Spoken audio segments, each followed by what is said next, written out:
안녕하세요. DJ 현희입니다. 오늘의 사연 시작해 보겠습니다.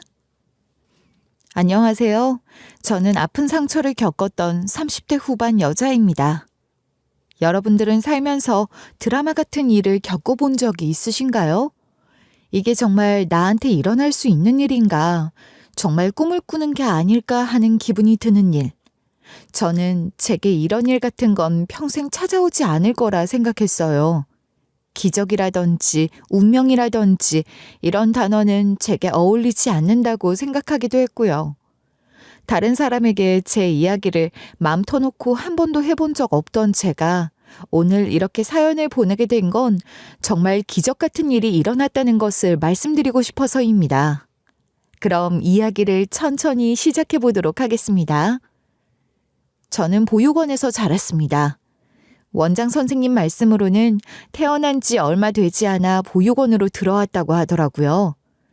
제게 남아있는 부모님의 흔적은 은반지 하나가 전부였어요. 부모님에 대한 기억이 없는 제게는 유일한 뿌리 같은 존재였죠.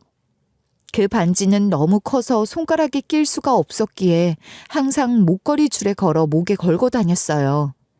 전 그걸 잃어버리지 않기 위해 온갖 수를 다 썼어요. 괜히 잃어버리면 나중에라도 친부모님을 만났을 때 저를 알아보지 못할까 걱정이 됐었거든요. 그래서 그 반지가 제게는 보물 1호 같은 존재였어요. 보육원에 들어와 생활을 하면서 초등학생이 되었을 무렵쯤에 딱 한 번 입양을 갔던 적이 있었습니다. 그 집에서 처음으로 크리스마스 트리를 꾸미고 가족과 함께 식사를 했던 기억. 그 기억이 가족이라는 이름 아래 제가 처음으로 느꼈던 따뜻함이라는 것이었어요. 그런데 가족이 생겼다는 행복은 그렇게 오래 가지 않았습니다. 양부모님께서 저를 맡아줄 수가 없을 것 같다며 파양을 하셨거든요. 애가 숫기가 없어도 너무 없다고, 여자애가 애교도 없고 목각 인형같이 딱딱하다며 파양을 당해 다시 보육원으로 돌아온 날, 저는 원장 선생님의 품에 안겨 정말 미친 듯이 펑펑 눈물을 터뜨렸어요. 그 이후로 제 어린 시절은 보육원에서의 추억으로 가득합니다. 다행히 보육원에서의 기억은 좋은 것들이 많았어요. 좋은 친구들, 언니, 오빠들, 그리고 항상 제게 따뜻하게 대해주신 원장 선생님까지. 때로는 외롭고 쓸쓸한 순간도 있었지만 보육원 생활은 제겐 소중한 시간이었어요. 부모님은 없었지만 그래도 나름 행복하게 자랐다고 생각합니다. 친구들과 몰래 밤에 라면을 끓여 먹고, 여름에는 보육원 마당에 텐트를 치고 나름대로 캠핑 분위기를 내며 놀던 추억들도 머릿속 깊은 곳에 좋은 추억으로 남아있어요. 부모님에게 받지 못한 사랑을 다른 사람들로 인해 채워나가는 기분이었죠. 만 19세가 되면 독립을 해야 하는 보육원의 규정 때문에 저는 어린 나이에 홀로 서기를 준비해야 했습니다. 대학은 가지 않았어요. 저에겐 너무 사치스러운 꿈처럼 느껴졌거든요. 대신 독립을 하기 위해 여러 아르바이트를 전전했습니다. 식당에서 접시를 닦고 편의점에서 밤샘 근무를 하고 주말엔 행사 아르바이트 일을 하며 하루하루를 버텼죠. 아르바이트를 하면서도 정말 많은 고난을 겪었지만 나중에 어른이 되어 사회생활을 하다 보면 더 힘든 일에도 부딪힐 수 있을 거라고 생각하면서 이를 악물고 열심히 버텨냈습니다. 그렇게 20살이 되면서부터 열심히 일을 하다가 아르바이트 일이 아닌 회사에 들어가 직원이라는 이름으로 일을 할 수 있게 됐어요. 정식으로 월급이라는 것을 받고 일머리가 좋다면서 다른 직원분들에게 칭찬도 듣고, 이런 게 행복이구나 싶을 만큼 사회생활에 적응해 나가고 있었습니다. 그리고 20대 후반이 되었을 무렵 남편을 만나게 되었어요. 남편과의 만남은 우연이었어요. 사장님을 따라 거래처에 갔다가 남편을 처음 보게 됐는데 첫눈에 반해버리고 말았죠. 남편은 키가 정말 크고 항상 따뜻한 미소를 짓고 있었어요. 처음엔 그저 스쳐 지나가는 인연인 줄 알았는데 사장님과 함께 거래처에 함께 가는 일이 잦아지니 자연스럽게 얼굴을 익혔고, 그러다 보니 말을 트고 가까워지게 됐어요. 남녀 사이라는 건 정말 어떻게 될지 모른다는 말이 있잖아요. 저와 남편도 그냥 업무적인 사이로 가깝게 지내다 연인 관계까지 발전을 하게 됐어요. 그리고 3년간의 연애 끝에 남편이 제게 프로포즈를 했지만 저는 그 프로포즈를 받을 자신이 없었어요. 사실 연애 3년 동안 내가 말을 안 한 게 있는데 난 부모님이 안 계셔.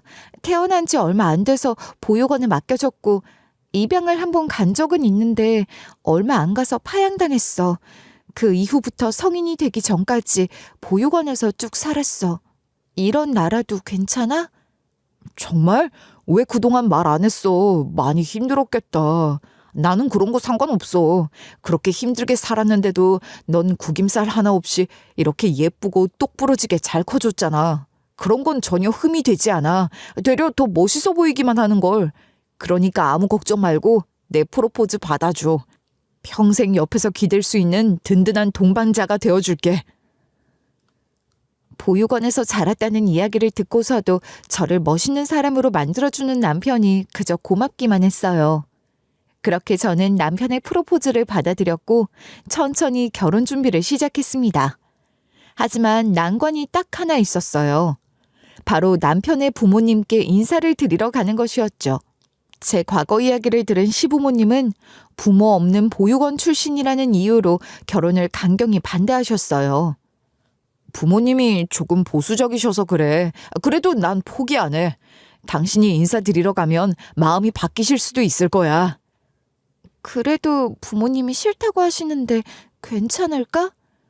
당신을 직접 보고도 반대라 하실 리는 없을 거야. 걱정하지 마. 그렇게 남편은 저를 시부모님 댁으로 데려갔어요. 시부모님 댁은 엄청 큰 전원주택이었고 들어가는 데에만 어느 정도 시간이 걸리는 곳이었죠.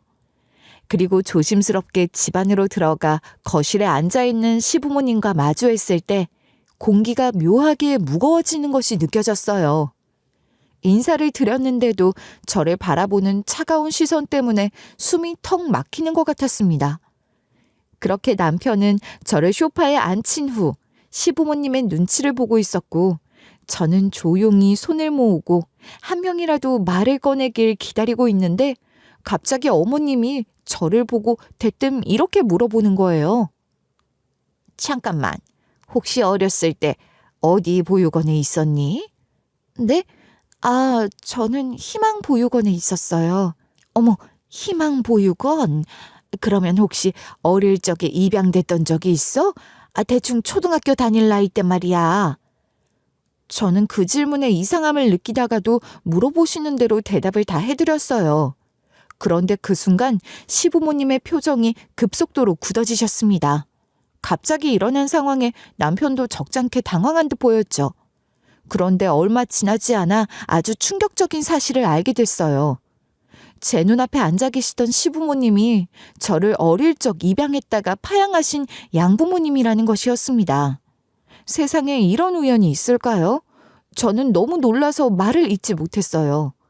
짧았지만 한때 가족이었던 사람들을 다시 만나게 되다니. 저는 시부모님의 얼굴을 알아보지 못했지만 그분들은 저를 알아보셨던 것 같아요. 시부모님은 제가 그때 잠시 거뒀던 아이임을 알게 되자 결혼을 반대하지 않으셨어요. 되려 제 손을 따뜻하게 잡아주시면서 지난날에 대해 이야기하셨죠. 그동안 잘 지냈니? 너를 그때 파양하고 나서 참 많이 신경이 쓰였었는데 그래도 이렇게 예쁘게 잘 자란 걸 다시 보게 되니 반갑기도 하고 그렇네. 네, 잘 지냈어요. 20살 때 보육원에서 나왔고 지금은 직장 생활하면서 자리도 잡았고요. 그래, 우리는 그때 너를 파양하고 마음이 얼마나 불편했는지 몰라. 아휴, 우리도 그때 사정이 좀 그랬거든. 어린 마음에 상처를 많이 받았을 텐데 미안하다. 그래도 우리가 인연은 인연인가 보다. 이렇게 다시 만날 줄 누가 상상이나 했겠니? 앞으로는 명목상으로는 시부모지만 그래도 예전엔 양부모였으니까 양부모님이다 생각하고 편하게 대해. 가족이라는 건 그런 거니까. 어머님의 말씀에 조금 당황하긴 했지만 그래도 한결 마음이 편안해지는 것을 느꼈습니다. 결혼 허락도 받았고 앞으로 저희를 가로막을 수 있는 건 없을 거라고, 앞으로 행복해질 일만 남았다고 생각했어요. 하지만 이 모든 건 오직 저만의 착각이었습니다. 저희는 결혼식은 치르지 않았고 혼인신고만 한 뒤 조그마한 아파트 한 채를 얻어 신혼생활을 시작했습니다. 사랑하는 남편과의 신혼생활은 말할 필요도 없이 행복했어요.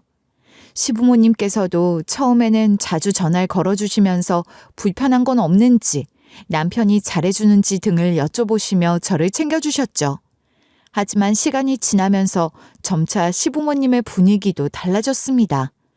언제 한 번은 시댁에서 식사를 함께 준비하는데 어머님께서 밥이 완성된 걸 보고 제게 이렇게 말씀을 하시더군요. 예, 미안한데 우리 집 사람들은 다 고슬밥 좋아해. 이렇게 질어진 밥 안 먹는다. 너는 밥 하나 제대로 만들 줄 모르니? 물 양도 잘 맞추고 해야 맛있는 밥이 완성되지. 아휴, 내가 할 걸 그랬다. 아, 죄송해요, 어머님. 다음에 만들 때에는 밥 질어지지 않고 고슬밥 되게끔 잘 맞춰볼게요. 하지만 이런 지적은 한 번으로 끝나지 않았어요. 시댁에 가서 음식 준비를 도울 때마다 점점 더 자주 지적을 하기 시작하셨죠. 어느 날은 어머님이 식탁에 앉아 계시다가 저한테 뜬금없이 계란말이를 만들어 오라고 하시는 거예요. 집에서 음식을 잘 안 해 먹기도 하고 요리 실력이 그렇게 뛰어난 편은 아니라서 살짝 곤란해하고 있는데 어머님은 계속해서 저한테 계란말이를 만들어 오라고 하셨습니다.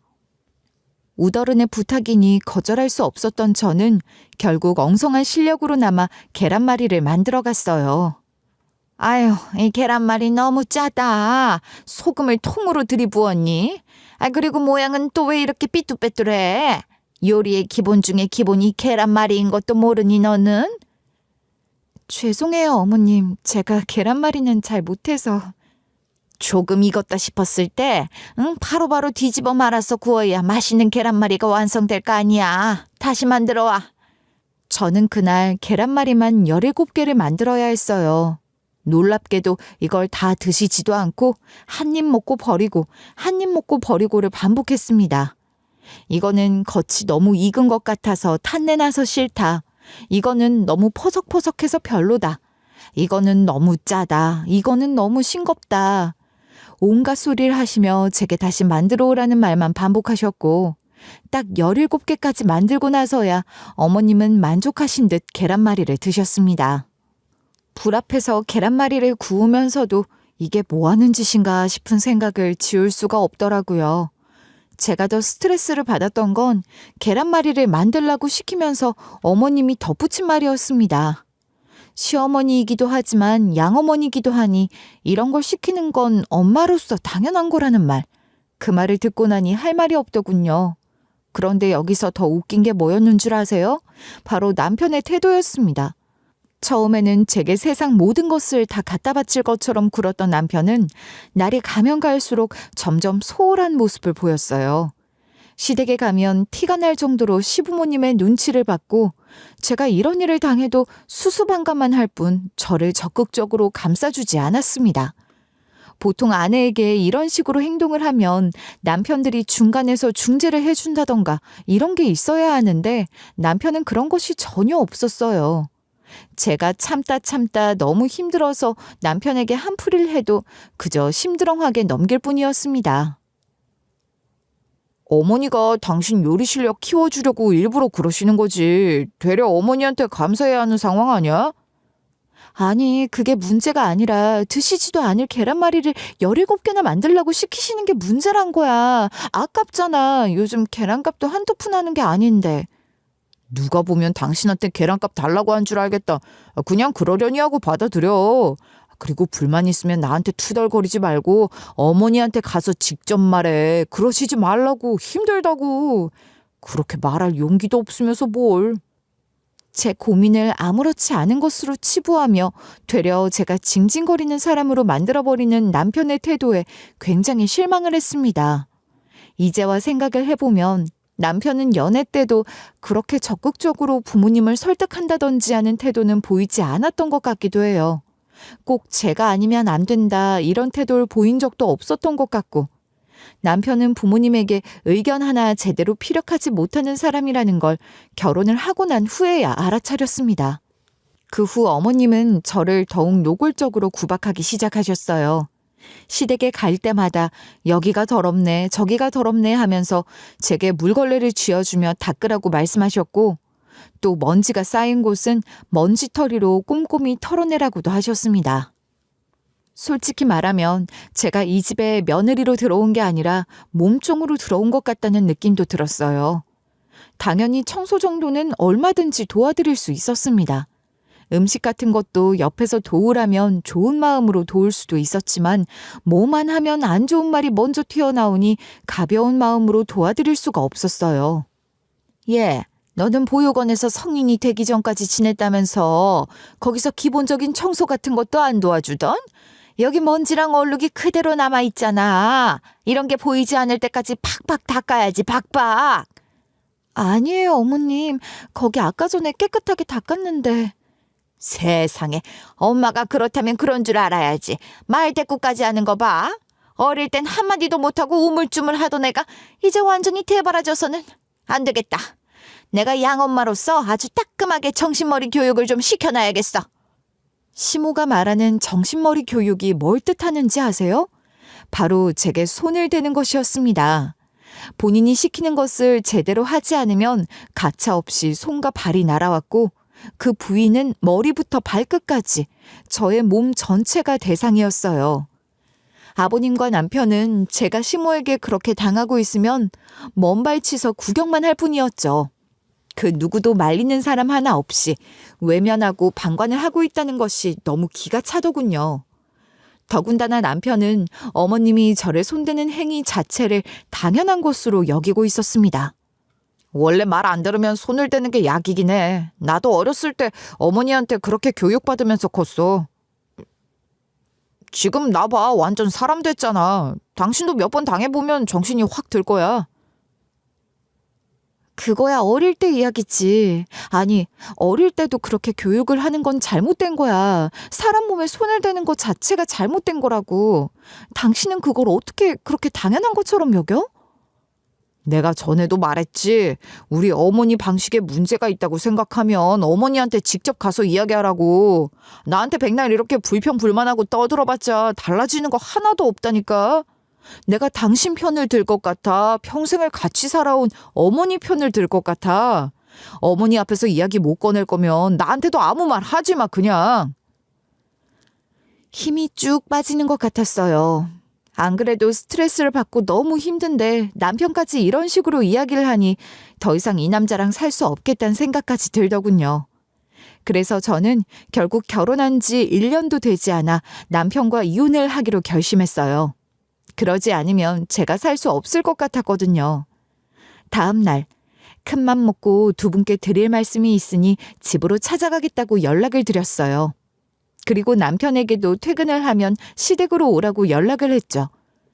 거울을 보면서 어떻게 이야기를 해야 할지 몇 번을 연습하고 크게 심호흡을 내쉬었어요. 오늘이야말로 이 진절머리 나는 상황을 끝내야만 한다고 다짐한 채 그렇게 시댁으로 향했습니다. 너는 그냥 할 이야기가 있으면 전화로 하면 되지. 뭘 굳이 얼굴을 보고 이야기를 하겠다고 난리치는 거냐. 귀찮게.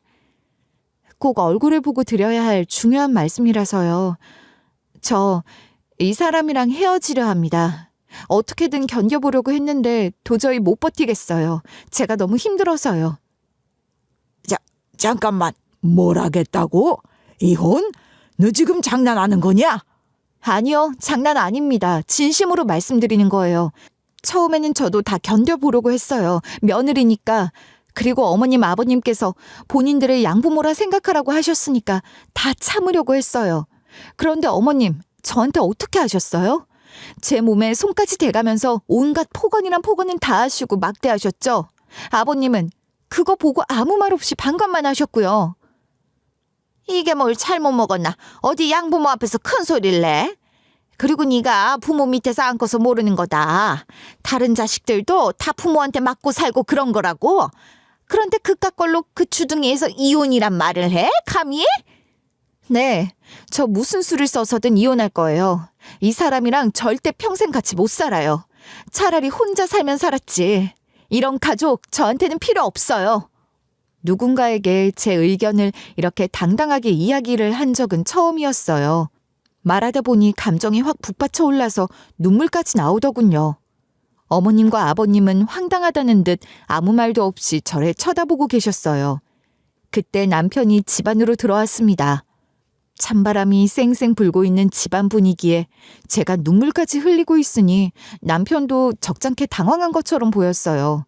그리고 어머님은 황당해하며 서 있는 남편에게 쪼르르 달려가 팔짱을 꼭 끼고 도끼 눈을 뜬 채 저를 쳐다보셨습니다. 제가 우리한테 뭐라고 했는 줄 아니? 세상에 어떻게 이런 시부모가 있을 수 있냐면서 자기한테 맨날 올 때마다 험한 일이나 시키고 안 좋은 말이나 해대고 자기는 이런 걸 도저히 참을 수가 없어서 너랑 이혼을 하겠단다. 참 기가 막혀서. 뭐 이혼? 당신 나한테 이혼하자는 이야기 꺼낸 적 한 번도 없었잖아. 갑자기 이혼이라니 그게 무슨 말이야.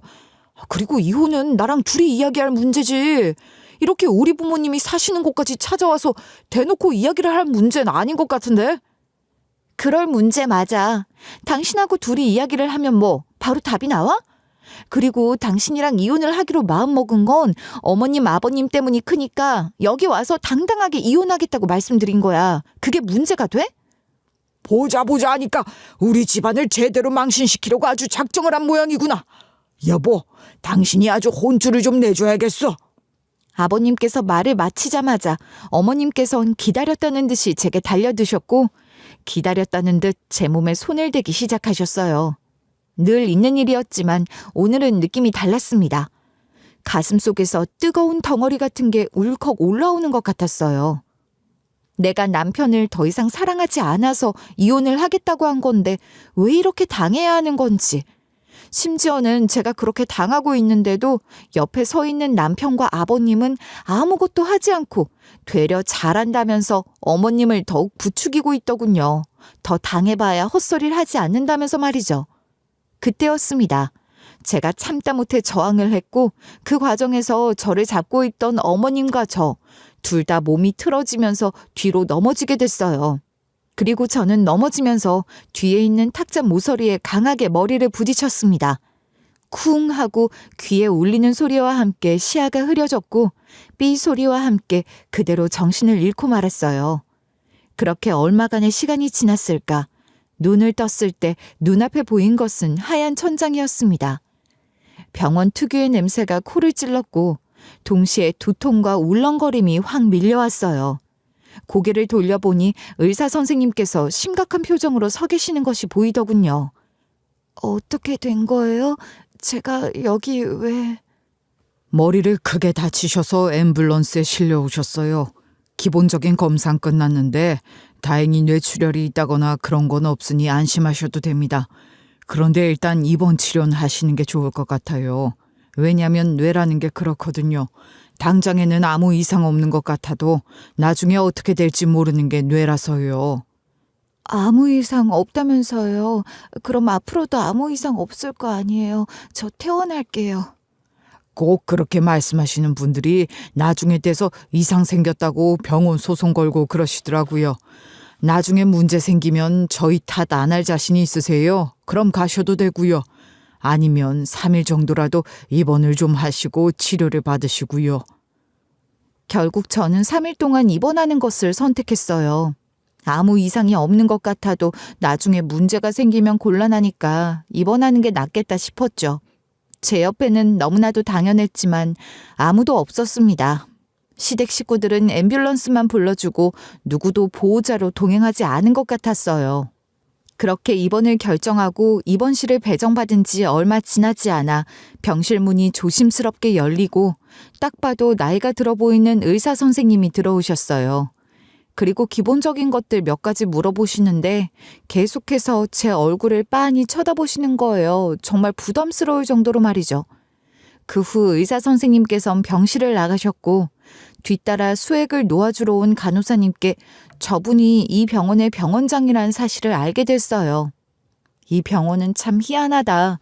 병원장이 환자들을 한 명 한 명 다 봐주는구나 싶은 생각에 좀 신기하기도 했습니다. 그리고 며칠 후 병원장님은 제게 따로 면담을 신청하셨어요. 뭐지? 나한테 무슨 문제가 있는 건가?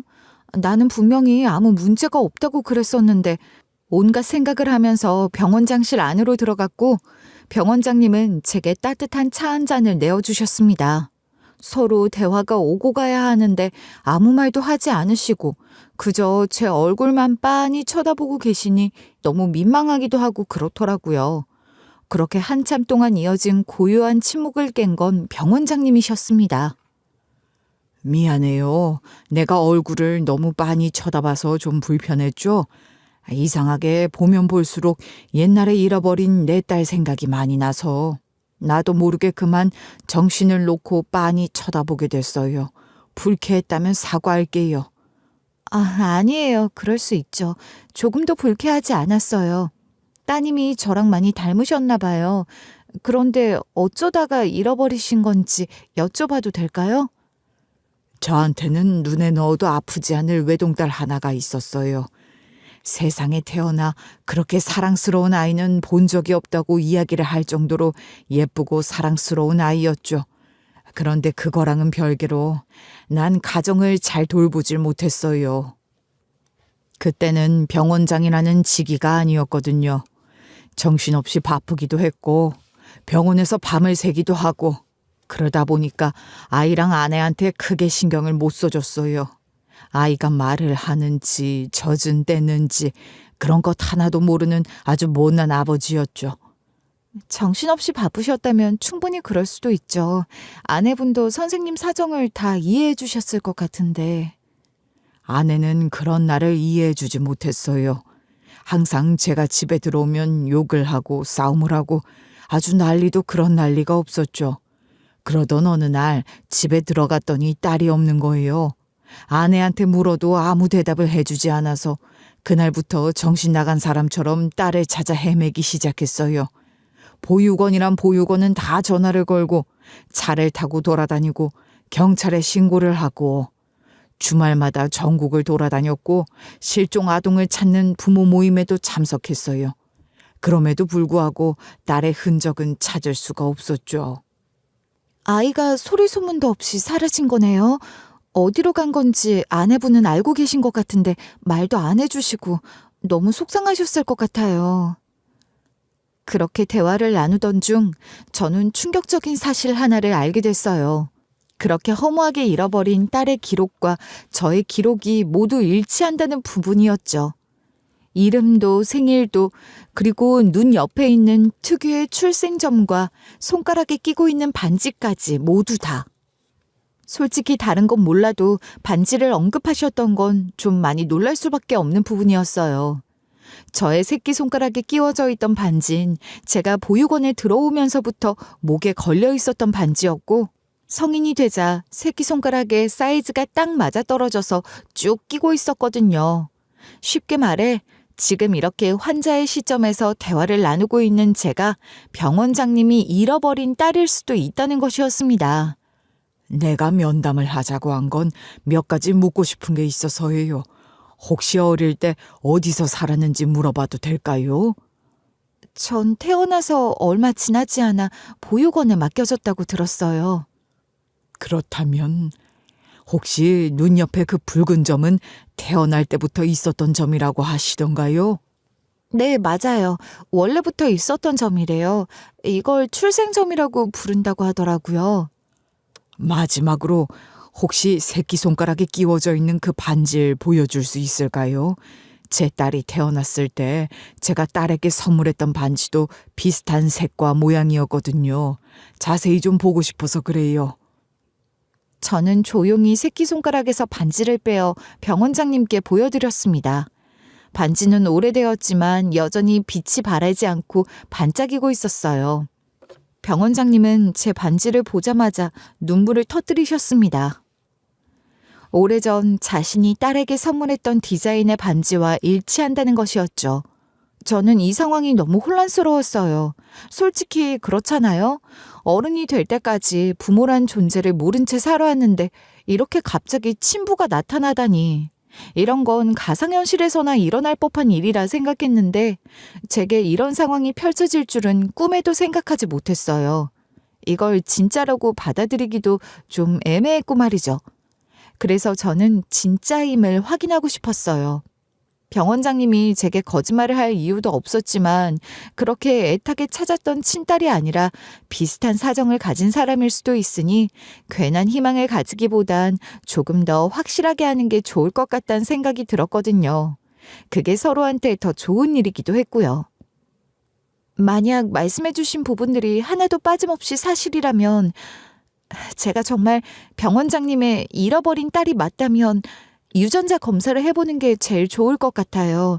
그때랑은 다르게 의학기술도 완전히 발전했고 그게 서로에게 만에 하나의 실망감을 안겨주지 않을 가장 좋은 방법이라고 생각하거든요. 아, 그래요. 좋습니다. 듣고 보니 그 말도 일리가 있는 것 같네요. 아무래도 이 부분은 민감한 부분이기도 하니 마침 제가 알고 있는 연구소가 있습니다. 거기 연구소장에게 의뢰를 해놓도록 하죠. 그렇게 태어나 처음으로 유전자 검사라는 걸 진행했고 저는 며칠 동안 병실에서 유전자 검사 결과를 기다리며 복잡한 감정에 휩싸여 있었어요. 머릿속에는 수많은 생각이 맴돌았고 진짜 가족을 찾은 게 아닐까 하는 희망에 부풀기도 했지만 이내 불안과 두려움이 밀려왔습니다. 병원장님이 진짜 내 아버지라고 해도 어떻게 대해야 할지 걱정이 됐고 또 진짜 아버지가 아니라면 병원장님이 느낄 실망감은 또 어떻게 해결을 해야 할지도 생각을 해야 했어요. 그리고 결과가 나오는 날, 병원장님은 긴장된 얼굴을 하고서 제 병실로 들어오셨어요. 손에는 유전자 검사 결과지가 들려 있었죠. 병원장님은 떨리는 목소리로 제게 종이를 보여주시며 이렇게 말씀하셨습니다. 오늘 결과가 나왔어요. 환자분이랑 저랑 유전자가 99.9% 일치한다는 결과지예요. 99%가 일치한다는 건 제가 잃어버린 딸이 환자분이 맞다는 거예요. 검사 결과지를 보는 순간 가슴속에 꾹 담아두고 있었던 감정이 한꺼번에 터져나왔습니다. 눈물이 미친 듯이 흘러내렸고 저는 말없이 병원장님을 바라봤어요. 병원장님 역시 눈시울을 붉히며 저를 바라봤고 이내 저희는 누가 먼저랄 것도 없이 서로를 꽉 끌어안았습니다. 버려졌다고 생각했던 세월이 실은 오해와 불행의 연속이었음을 깨닫는 순간이었죠. 수십 년간 외로움 속에서 살아온 제게 드디어 진짜 가족이 생긴 거예요. 친아버지를 예상치도 못한 곳에서 만나다니 정말 꿈만 같더군요. 그렇게 한참 동안 서로를 끌어안고 울던 저희는 겨우 감정을 추스렸습니다. 너무 꿈만 같다. 어디서든 건강하게 살아만 있어달라고 두 손 모아 빌었는데 어떻게 여기서 다 만나게 되는구나. 그러니까요. 저도 여기서 친아버지를 만날 거란 생각은 단 한 번도 한 적이 없는데 이 상황 자체가 거짓말같이 느껴져요. 아, 그리고 네가 응급실에 실려왔을 때 너를 담당했던 응급실 당직의 선생님으로부터 네 이야기를 전달받았어. 아무래도 타인에 의해 부상을 입고 들어온 것 같다고 하던데 사실이니? 그 일은 말씀드리기 어려울 것 같아요. 이제부터 이건 네 개인적인 문제가 아니야. 그게 정말 사실이라면 너는 엄연한 피해자로서 보호를 받아야 하는 상황이고 법적인 대응을 해야 하는 상황이야. 내가 옆에서 얼마든지 도와줄 수 있으니 솔직하게 말해줬으면 한다.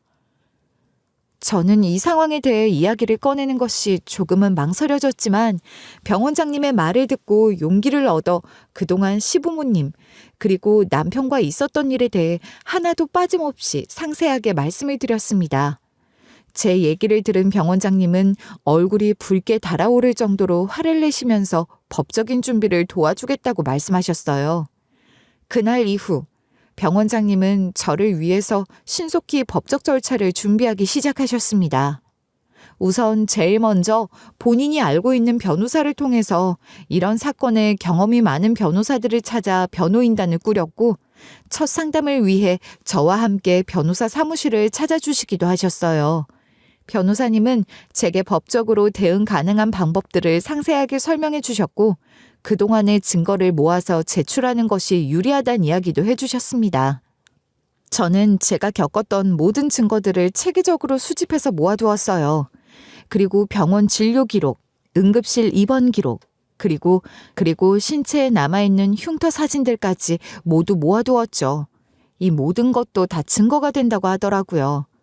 그리고 언제 한번 제가 휴대폰으로 녹음을 해두었던 시부모님의 폭언 기록까지도 남겨뒀습니다. 증거들은 다 잘 정리해두고 있지? 법적인 싸움은 짧아질 수도 있고 길어질 수도 있어. 그러니까 불필요한 싸움이 길어지지 않게끔 확실하게 해두는 게 좋아. 네, 감사해요. 덕분에 헤매지 않고 잘 정리할 수 있게 됐어요. 사실 이 사람이랑 이혼을 하려고 마음을 먹고 있었거든요. 그런데 그 이야기를 꺼내자마자 이 상황이 벌어진 거라 혼자 준비를 해야 하니까 어떻게 해야 하나 걱정했었는데 병원장님이 이렇게 잘 도와주셔서 너무 든든해요. 미안하다. 내가 사람을 써서라도 너를 어떻게든 찾아냈어야 하는데 이렇게 가까이 있었는데도 너를 찾지도 못하고 고생은 고생대로 다 하게 만들고 네 이야기를 듣고 나서 얼마나 마음이 찢어지던지. 괜찮아요. 저는 지금이라도 친아버지를 찾게 돼서 너무 행복해요. 내가 무슨 수를 써서든 네 마음에 상처 입힌 그 인간들 제대로 처벌받을 수 있게 도와주마. 그러니까 아무 걱정하지 말고 증거 잘 모아두고 또 몸 관리 잘하고. 다리는 괜찮아? 아프거나 그러지 않니? 다행히 골절은 아니고 금만 간 정도라 크게 지장은 없어요. 머리도 괜찮고요. 너무 걱정하지 마세요. 건강 잘 챙길게요. 세상에 내 편이라고는 보육원 사람들 뿐이었는데 이게 가족의 사랑이구나 싶은 생각에 가슴 한켠이 살짝 뭉클하기도 했습니다. 하루에 3번씩 밥은 먹었는지 아프지는 않은지 물어봐주는 사람이 있다는 게 정말 소중한 거더라고요. 그렇게 저는 친아버지가 된 병원장님과 함께 천천히 소송을 준비하고 있었습니다. 그렇게 모든 증거를 모은 저는 남편과 시부모를 상대로 소송을 진행했습니다. 그리고 준비를 하면서 알게 된 사실 중 하나는 남편에게도 방조라는 이름으로 죄목을 뒤집어 씌울 수 있다는 것이었어요. 제가 시부모에게 당하는 걸 두 눈으로 보고서도 아무 조치를 취하지 않았기 때문에 남편도 방조죄가 인정이 되는 것이었죠. 그렇게 진행을 하겠냐고 물어보시기에 두말할 것도 없이 남편도 방조죄로 신고를 했습니다. 그리고 첫 재판이 시작되던 날 남편은 억울한 듯 본인의 잘못은 하나도 없다고 항변했습니다. 그저 가족의 사이가 멀어질까 두려워 아무 말도 하지 못했다는 말에 꾹 참고 있었던 분노가 부글부글 끓어오르는 것 같았어요. 그 태도가 얼마나 뻔뻔하고 역겨웠는지 여러분들도 직접 눈으로 보셨어야 해요. 여보, 나는 정말 일부러 그런 게 아니야. 진심으로 내가 당신을 얼마나 사랑했는지 당신이 제일 잘 알잖아. 난 그저 우리 가족이 좀 안정적이기를 바라는 마음에서 그랬던 거지. 당신이 밉거나 그래서 지켜만 보고 있었던 게 아니라고. 세상 어떤 남편이 자기 마누라가 그렇게 고통받고 있는데 모른 척 지켜만 보고 있겠어. 말도 안 되는 소리를. 당신이 너무 피해의식에 절어 있어서 그래. 좀 이성적으로 생각도 해보고 그래야지. 뭐? 피해의식? 당신 지금 제정신으로 하는 소리 맞아? 제발 헛소리 좀 작작해. 당신은 가족을 지키려고 그랬던 게 아니라 당신이랑 당신 부모만을 지킨 거야. 내가 그동안 얼마나 힘들었는지 당신 잘 알고 있었잖아. 그런데도 나를 외면했던 거고. 여기 법정이야. 법 앞에서 거짓말을 하는 거야 지금? 제 말에 순간 법정화는 찬물이 엎어진 것처럼 싸늘해졌습니다.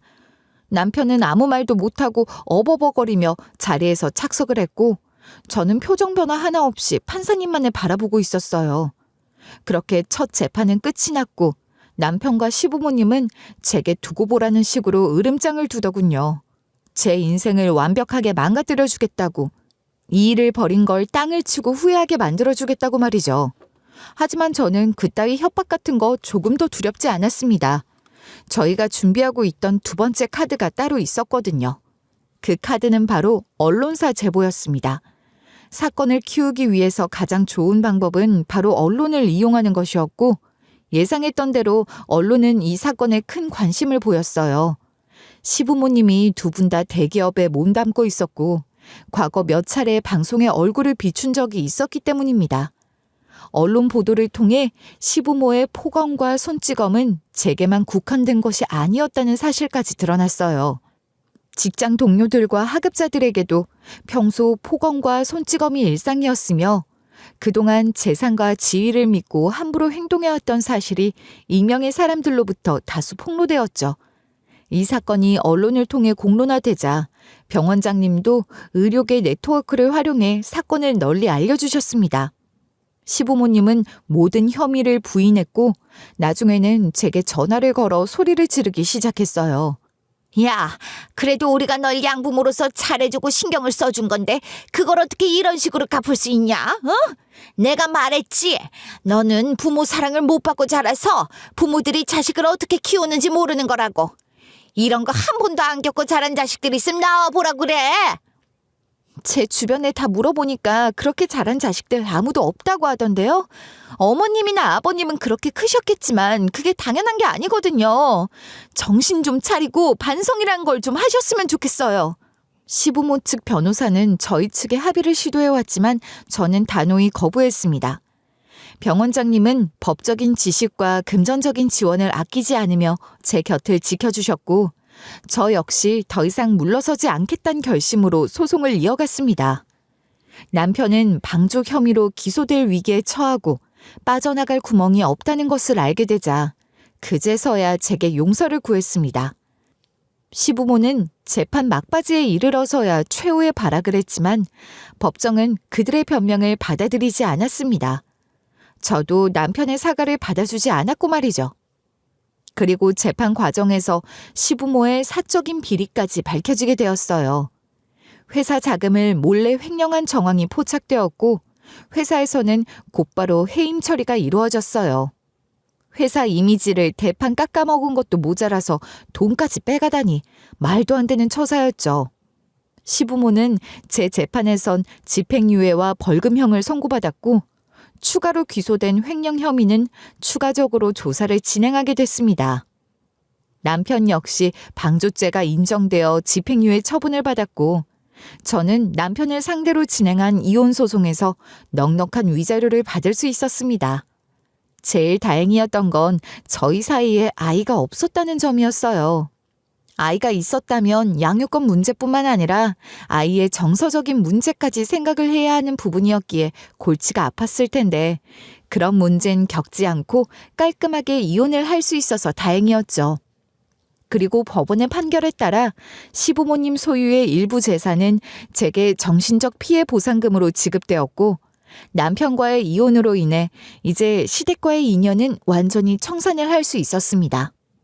이 세상에서 둘도 없을 최악의 인연들이 그제서야 깔끔하게 정리가 된 것이었죠. 그때 느낀 해방감은 정말 이루 말할 수 없을 정도였어요. 병원장님은 제가 겪은 정신적인 충격까지 고려해서 심리 상담도 병행할 수 있도록 조치를 취해 주셨어요.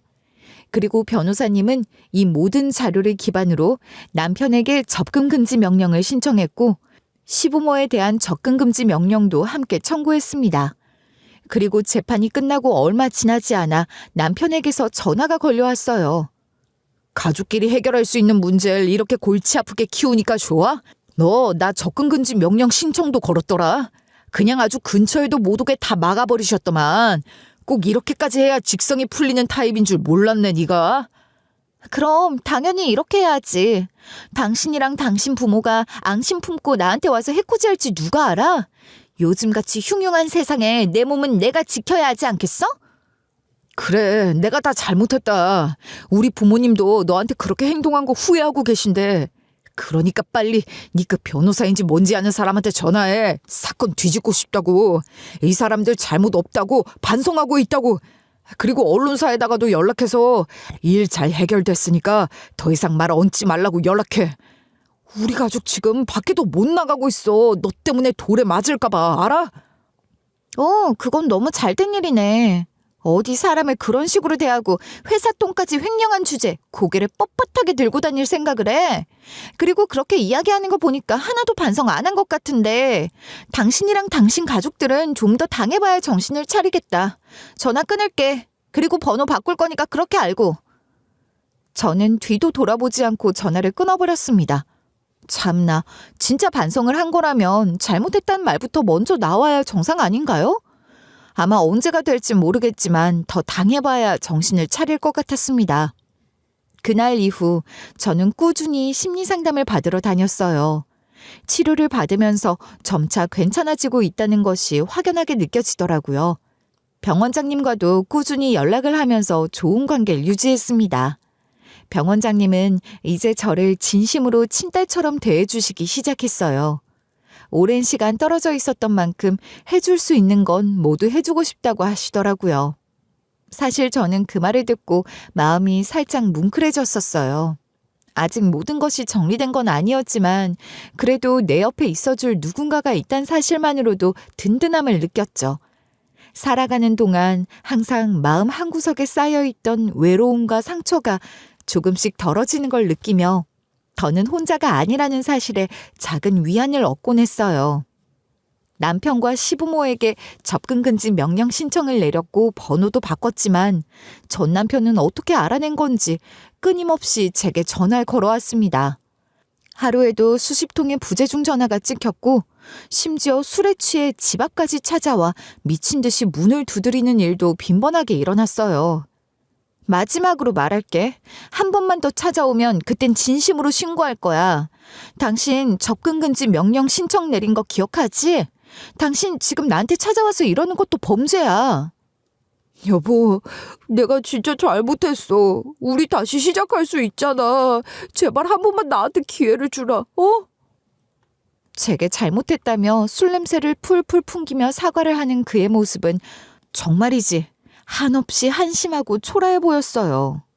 부모의 재력에 기대서는 저를 업신여기던 인간이 부모가 아무것도 아닌 사람이 되자 이제 와서야 태도를 낮추는 그가 그저 역겹기만 했습니다.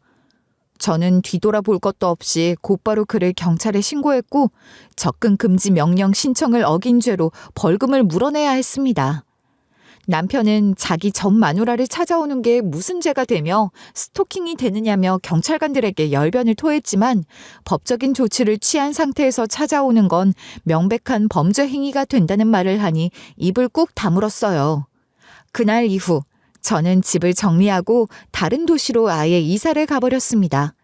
휴대폰 번호도 아예 예측할 수 없는 번호로 바꿔버려서 다시는 전 남편이 저를 찾을 수 없도록 조치를 취했어요. 남편과 알고 있는 사람들과도 모조리 연을 끊어버렸고 말이죠. 그렇게 과거를 완전히 끊어낸 저는 점차 새로운 삶에 적응해갔습니다. 병원장님과는 종종 함께 식사를 하며 편하게 대화를 나누곤 했어요.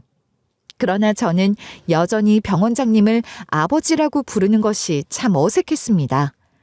평생 동안 아버지라는 이름을 한 번도 불러본 적이 없는데 이렇게 부르려니 낯간지럽더라고요. 지금 바로 아버지라고 부르지 않아도 돼.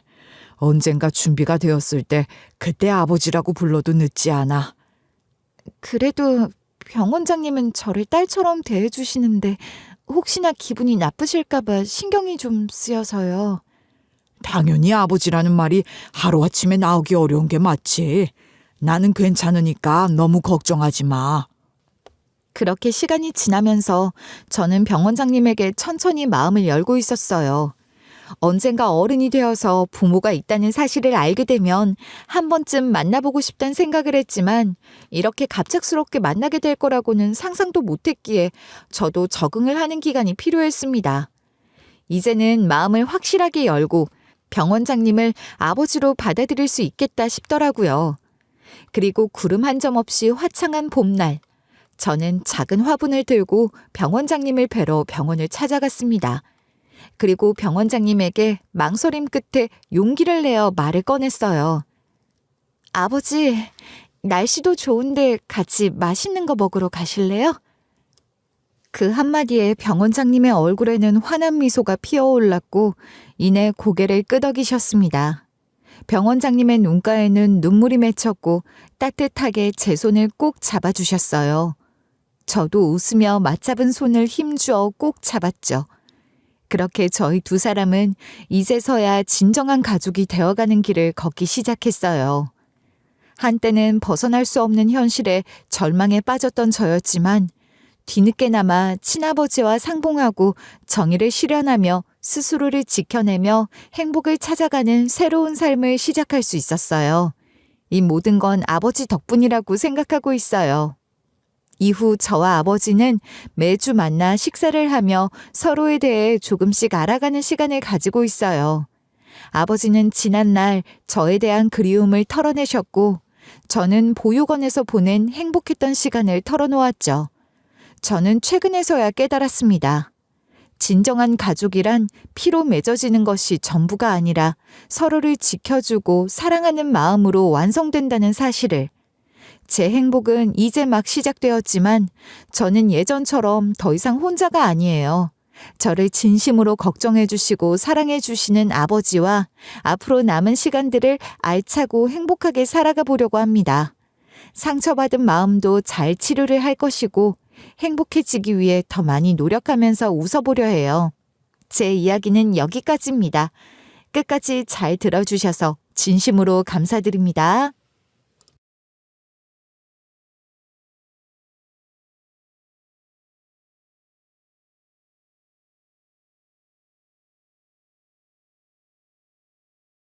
안녕하세요. DJ 선아입니다. 오늘의 사연 시작해 보겠습니다. 저에겐 어릴 적 잃어버린 동생이 하나 있었어요. 제가 7살 때 엄마, 아빠, 동생과 함께 놀이공원에 갔다가 동생을 잃어버리게 됐거든요. 제가 캐릭터 모양이 그려진 풍선이 갖고 싶다고 졸라대느라 그걸 사는 사이 그 잠깐 사이에 동생이 없어진 거였고 그 이후로 저는 오래도록 엄청난 죄책감에 시달렸어요. 7살이나 돼서는 그까지 풍선 갖고 싶다고 하지만 않았어도 그랬다면 우리 서원이를 잃어버릴 일도 없었을 텐데. 동생을 잃어버린 후 부모님은 백방으로 수소문을 하고 미아 찾는 광고를 전국에 뿌렸고 일상까지 내팽개질 지경으로 동생 찾는 일에 매달렸지만 결국 동생은 어디서도 찾을 수가 없었어요. 그리고 그 일은 그렇게 저에게 평생의 트라우마이자 아픈 상처가 되어 왔습니다. 동생을 잃어버렸지만 시간은 흘러갔고 그 일 이후 30년 가까이 흘러 저는 어느덧 결혼까지 생각하는 나이가 됐어요. 사실 유일하게 남은 자식이 된 전 동생 몫까지 더 열심히, 더 잘 살아야 한다는 압박을 언제나 느껴왔던 것 같아요. 그래서 평생에 걸쳐 정말 미친 듯이 공부하고 미친 듯이 열심히 살아왔죠. 그 덕에 전 아빠의 뒤를 잇는 변호사가 됐고 아빠가 하시는 로펌에 들어갔어요. 그리고 어느 날 동료 변호사의 소개로 예비 남편을 만나게 됐죠. 성형외과 의사인 예비 남편은 독특하게도 가족경영 병원에서 일을 하고 있더라고요.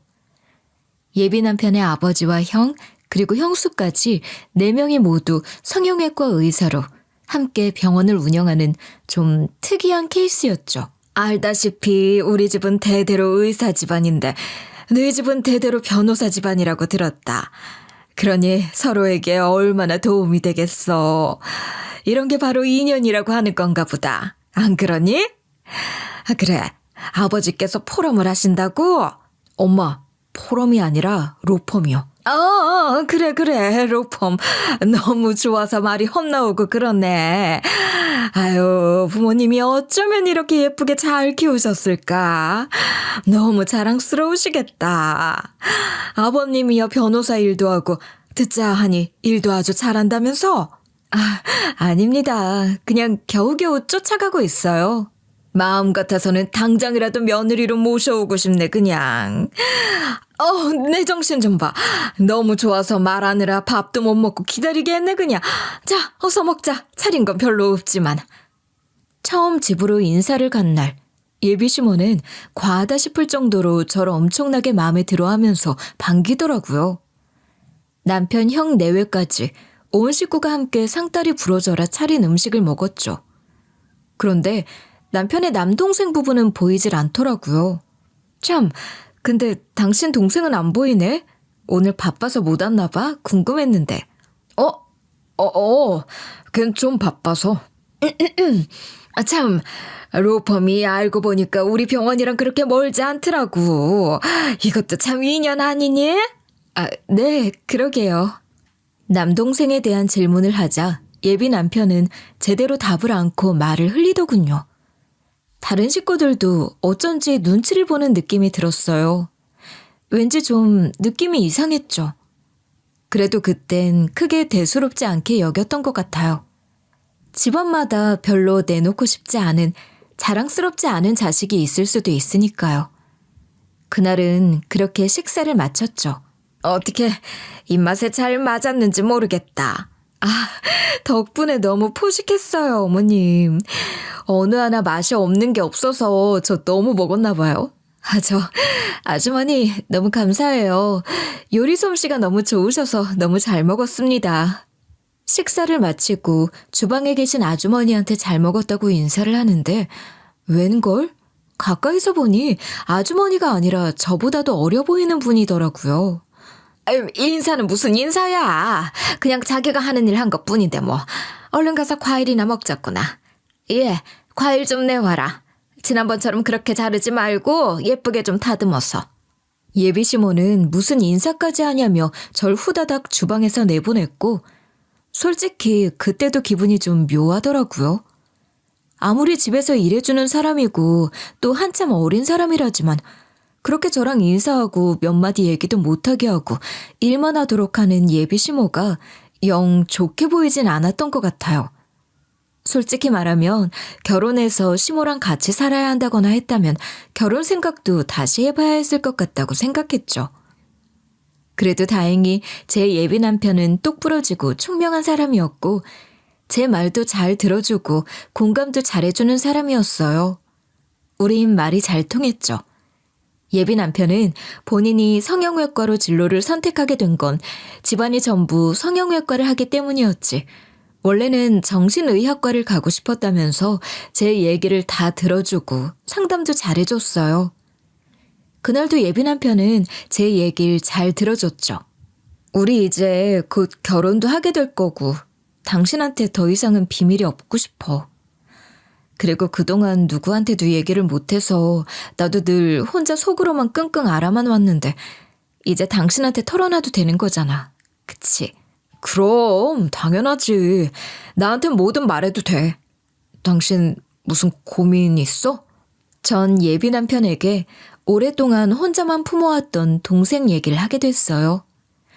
저한테 잃어버린 동생이 있다는 건 제가 좀처럼 밝히지 않는 사실이었고 성인이 된 이후 누군가에게 동생 얘기를 한 건 처음이었어요.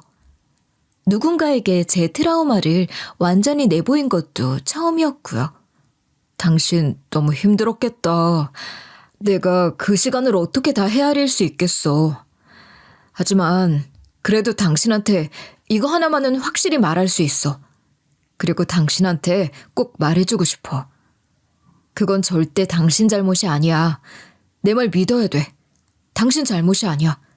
예비 남편은 제 트라우마를 모두 이해해주고 받아주며 제 잘못이 아니라고 죄책감을 감싸 안아주더군요. 그날 밤 그게 참 큰 위로가 됐고 전 이 사람이라면 믿을 수 있겠다. 결혼해도 괜찮겠다. 이런 생각을 굳히게 됐던 것 같아요. 그리고 그때부터 저희는 결혼 준비를 본격적으로 시작하게 됐죠. 그런데 결혼 준비를 하는 동안 일이 하나 터지고 만 거예요. 예비 남편 가족의 병원에서 의료사고가 발생하고 만 거죠.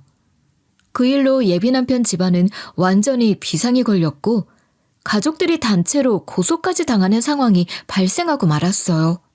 아가, 바쁠 텐데 이렇게 또 시간 쓰게 해서 미안하구나. 아니에요, 아버님. 그나저나 일이 생각보다 커진 것 같아 큰일이네요. 제가 도울 게 있으면 뭐든 말씀해 주세요.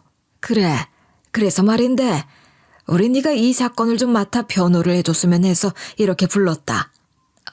사실 제가 의료 쪽은 전혀 모르는 부분이긴 한데. 그래도 당신이 해주면 우리랑 전혀 상관없는 변호사가 담당하는 것보다 더 좋겠지. 우린 당신이 잘해줄 거라고 믿어. 부탁한다, 아가. 꼭 좀 맡아주세요, 재수씨. 저희 지금 절체절명의 순간이에요. 재수씨가 꼭 좀 도와주세요. 온 가족이 너무 간곡히 부탁들을 해대니 그렇게 전 정확히 어떤 일인지도 모르는 상황에서 그 사건의 담당 변호사가 됐죠. 그렇게 사건을 맡아놓고 보니 소송을 걸어온 상대가 외국인들이더라고요. 아무래도 이놈들 작정하고 덤빈 것 같아. 완전 선수들 같다니까. 요즘 한국에 성형관광 오는 인구들 많잖아. 이런 식으로 성형외과들 돌면서 의료사고로 위장해서 돈 뜯어낸 놈들 많다고 들었거든? 저 나라 놈들 특징 알지? 그냥 막무가내로 들이대고 무식하게 들이놓고. 그런 식으로 하면 병원들도 이미지 생각해서 대충 합의해주고 그러는 모양이던데 우린 그런 선례를 남기고 싶지 않아서 그래. 우리 진짜 억울하거든. 맞아요, 재수씨. 이런 일로 잘못 걸리면 까딱하다간 일이 진짜 커질 수도 있어요. 영업정지 한번 당하고 나면 타격이 너무 크거든요. 괜히 말도 안 되는 소문만 생기고. 저희 병원에 차질 생기면 끝장이라고요. 그러니까 재수씨가 꼭 좀 처리 좀 잘해주세요. 네? 부탁드릴게요. 사실 결혼 준비하는 동안은 자잘한 사건들만 맡으려고 했었는데 어쩌다 보니 예비 씨가의 사건을 맡게 돼 바빠지면서 전 결혼 준비까지 정신이 없이 함께 서두르게 됐어요. 그리고 그렇게 몇 주가 흘러 상견례 날이 코앞으로 다가왔죠. 헉, 어머, 그러고 보니 상견례 장소 예약하는 걸 깜빡했네. 내 정신 좀 봐. 내가 요새 이렇다니까. 가만 보자. 우리 가족은 엄마, 아빠, 나 이렇게 셋뿐인데 당신 가족들은 오실 분들이 많잖아. 그날은 남동생 부부도 오는 거지? 그럼 당신 아버님, 어머님, 아주버님, 형님, 동생 내외 2사람까지. 와, 7명이나 되네. 좀 큰 방으로 부탁해야겠다. 주원씨, 그러지 말고 그냥 우리 쪽은 5명으로 잡으면 돼. 아마 우리 동생이랑 재수씨는 안 올 거야. 어머, 왜? 그날도 무슨 일 있대? 그러고 보니 지금까지 얼굴 한 번을 못 봤네. 다른 식구들은 여러 번 다 봤는데. 그래도 결혼 전에 한 번쯤 얼굴은 봐야 하지 않겠어? 결혼하고 나면 오히려 우리 친정 식구들이랑은 볼 일도 없을 텐데. 그게 실은 우리 부모님이 별로 상견례 자리에 동생 부부를 보이고 싶어 하지 않을 거야. 뭐? 아니, 왜? 혹시 뭐 직업이나 이런 부분 때문에 그런 거라면 그런 생각 안 해도 돼. 우리 부모님 겉만 보고 함부로 판단하고 그런 분들 아니셔. 아니, 그런 가벼운 게 아니야. 당신도 당신 삶에 내보이고 싶지 않은 치부가 있지? 잃어버린 당신 동생 얘기 누구한테도 하고 싶지 않은 것처럼 우리 부모님한텐 내 남동생이 그랬어. 어릴 때부터 그놈은 망나니 같은 생활을 했거든. 공부는 관심도 없고 늘 겉으로 돌기만 하고 변변한 대학도 못 가고. 그래서 오히려 그놈한테 제일 돈도 많이 주고 제일 밀어줬는데 그놈은 부모님 재산도 탕진하고 밖으로만 돌면서 산 놈이야. 그래서 어디 내놓기도 부끄러운 자식이라고 거의 없는 놈 취급하시지. 무슨 그런 일이... 그럼 동서는?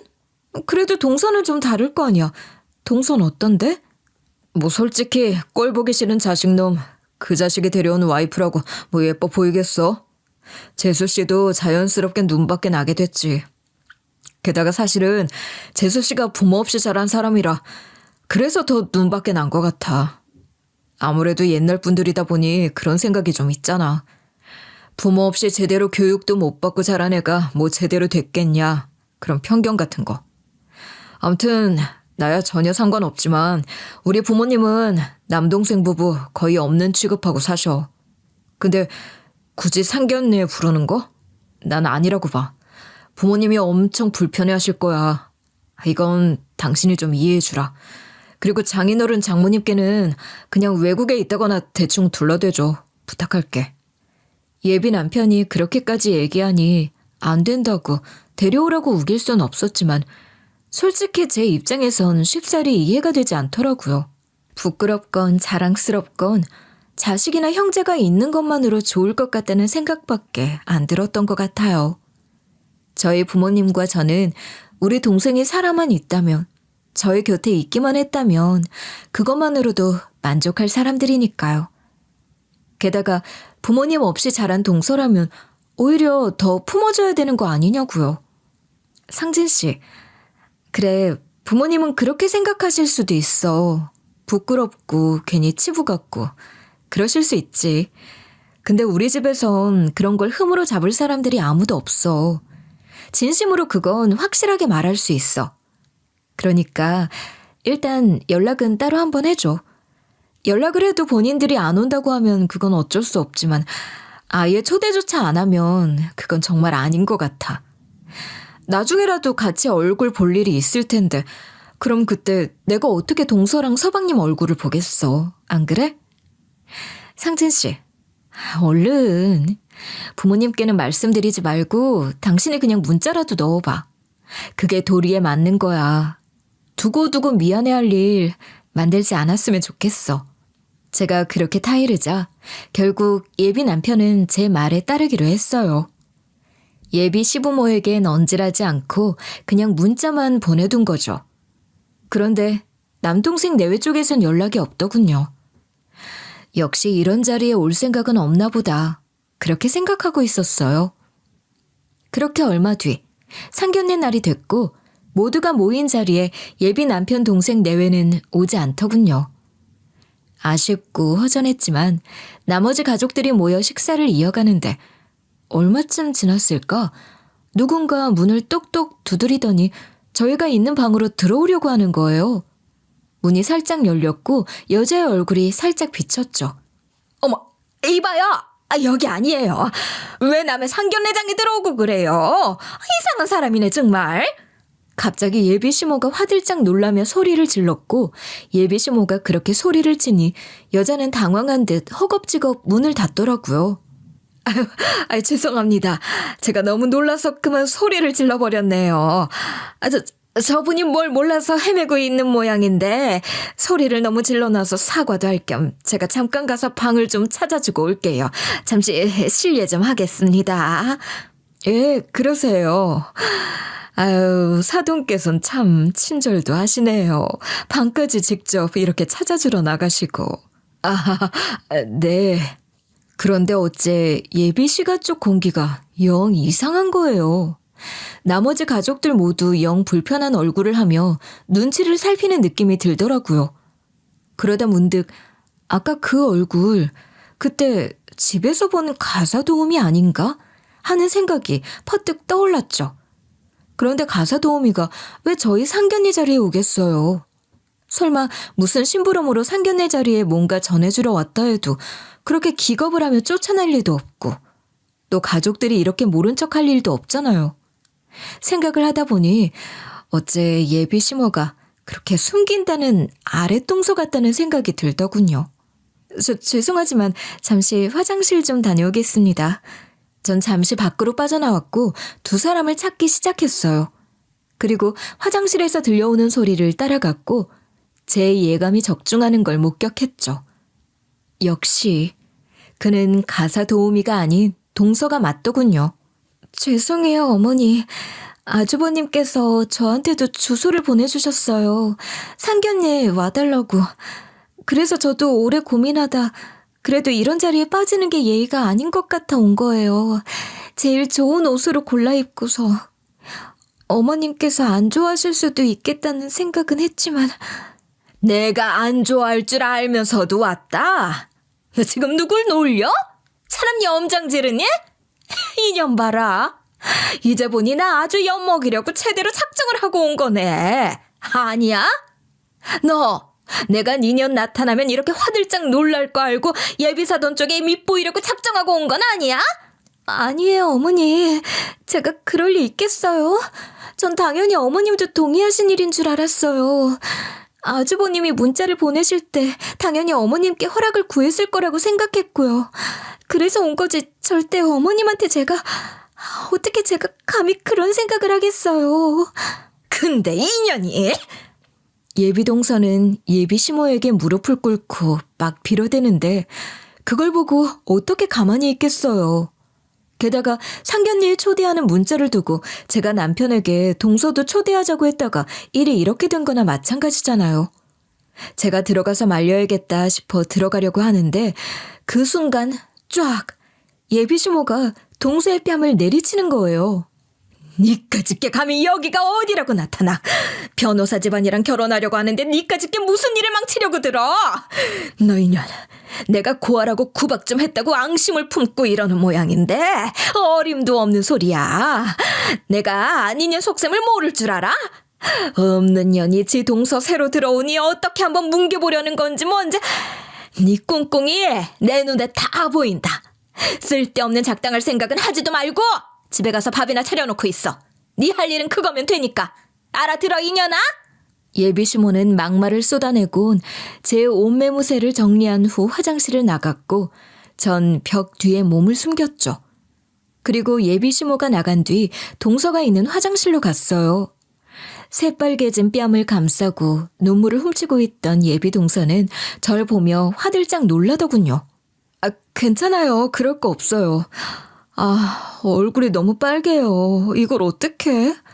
전 눈물을 꾹꾹 눌러 참는 예비 동서를 달래면서 손수건을 꺼내 찬물에 적셔 예비 동서의 뺨에 대어줬어요. 일단 이걸로라도 좀 식히는 게 좋겠어요. 그리고 이 일은 너무 미안해요. 괜히 나 때문에 그렇게 된 것 같아요. 실은 내가 동서랑 서방님도 부르자고 했거든요. 미안해요. 내가 괜한 일을 벌였나 봐요. 아니에요. 괜찮습니다. 손수건은 제가 들고 있을게요. 감사합니다. 예비 동서는 자기가 하겠다며 손수건을 맞잡았고 그 순간 그의 손목에서 빛나는 팔찌가 눈에 띄었어요. 그리고 그 순간 저는 너무 놀라 그대로 주저앉아버리고 말았습니다. 어머, 괜찮으세요? 제가 갑자기 쓰러지듯 앉으니 예비동서는 놀라 소리를 질렀고 저는 곧장 예비동서, 아니 30년 전 잃어버렸던 제 동생을 힘껏 껴안았습니다. 서원아, 너 서원이지? 서원이 맞지? 내가 널 얼마나 찾았는데, 얼마나 보고 싶었는데, 네가 이렇게 가까이 있는 줄도 모르고, 이렇게 여기서 이렇게 살아있는 줄도 모르고. 서원아, 내 동생. 느닷없이 자기를 껴안고 오열을 해대는 저를 보며 동생은 의아해하며 어쩔 줄 몰라 했고 저는 제가 차고 있던 팔찌를 보여줬습니다. 그리고 그제야 동생은 아까의 저처럼 놀라더군요. 이 팔찌, 이거 우리 언니가 갖고 있던 건데 세상에 딱 2개밖에 없는 건데. 언니? 정말 언니예요? 정말 언니 맞아? 그래, 언니 맞아. 언니 맞아. 서원아, 네 언니야. 어떻게 널 이렇게 만나? 그렇게 저희 자매는 한참을 껴안고 엉엉 울었습니다. 동생이 이렇게 가까이 있는 줄 모르고 살다 이렇게 만나다니. 팔찌가 아니었다면 동생을 찾을 수도 없었겠죠. 저희가 둘이 나눠 낀 팔찌는 어린 시절 잃어버리지 말라고 부모님께서 저희 팔에 채워준 미아 팔찌였고 동생을 잃어버린 이후 전 그걸 한순간도 뺀 적이 없었거든요. 동생과 저는 같은 5월생이라 탄생석이 에메랄드였는데 액세서리 디자이너였던 아버지 친구분께서 토끼 장식을 넣고 토끼 눈에 에메랄드 보석을 박아 만든 세상에 딱 2개밖에 존재하지 않는 아주 특별한 팔찌였어요. 이걸 가지고 있는 건 전 세계에 저와 동생 단 2밖에 없는데 어떻게 제가 동생을 못 알아보겠어요. 아니, 근데 팔찌도 이렇게 차고 있었으면서 어떻게 우릴 못 찾았어? 팔찌에 번호도 적혀 있었을 텐데. 우리가 널 찾으려고 얼마나 노력했는 줄 아니? 우리 엄마 아빠가 너 찾으려고 전국 방방곡곡 안 다닌 데가 없어. 그러자 동생이 제게 팔찌를 뒤집어 보여주더라고요. 근데 팔찌 뒷면에 번호가 적혀 있었어야 하는 부분이 모두 불로 그을려 있는 거예요. 아니, 이게 왜 블록 그을린 거야? 어떻게 된 거야 이게? 깜짝 놀란 제게 동생은 얘기를 들려주기 시작했고 알고 보니 동생은 단순히 길을 잃어버린 게 아니었어요. 누군가 작정하고 동생을 데려간 거였죠. 동생을 데려간 건 젊은 여자였고 동생을 데려가서는 전혀 다른 이름을 부르며 자기 딸 대하듯 했다고 해요. 그 집엔 아기 용품이 가득 있었어. 정말 말 그대로 한가득 있었지. 천장에 쌓일 정도로. 근데 정작 아기는 안 보이더라. 그땐 그게 참 이상하다고 생각했는데 커서 생각해보니 아마 자식이 뱃속에서나 아님 어릴 때 죽은 것 같아. 그래서 정신을 잃었고 아무나 데려와 자기 딸로 삼으려고 했었나 봐. 그리고 운 나쁘게 그게 내가 된 거고. 결국 동생은 한동안 자기를 엄마라고 부르라고 하는 여자 밑에서 살았다고 하더군요. 근데 그때 동생은 4살이었으니까 엄마가 누군지쯤은 그 여자가 내 엄마가 아니라는 것쯤은 알던 나이였거든요. 엄마라고 부르지 않으면 무서운 얼굴로 돌변을 하고 밥도 안 주고 그래서 어쩔 수 없이 엄마라고 부를 수밖에 없었어. 하지만 난 알고 있었지. 그 사람은 내 엄마가 아니다. 난 다시 집으로 돌아가야 한다. 그리고 내 팔찌 뒤에 전화번호가 적혀있다는 것도 기억하고 있었어. 언니도 기억나? 우리 어릴 때 엄마 아빠가 팔찌 뒤에 적힌 번호로 전화 거는 거 연습시켜줬던 거. 그래, 맞아. 그랬었지.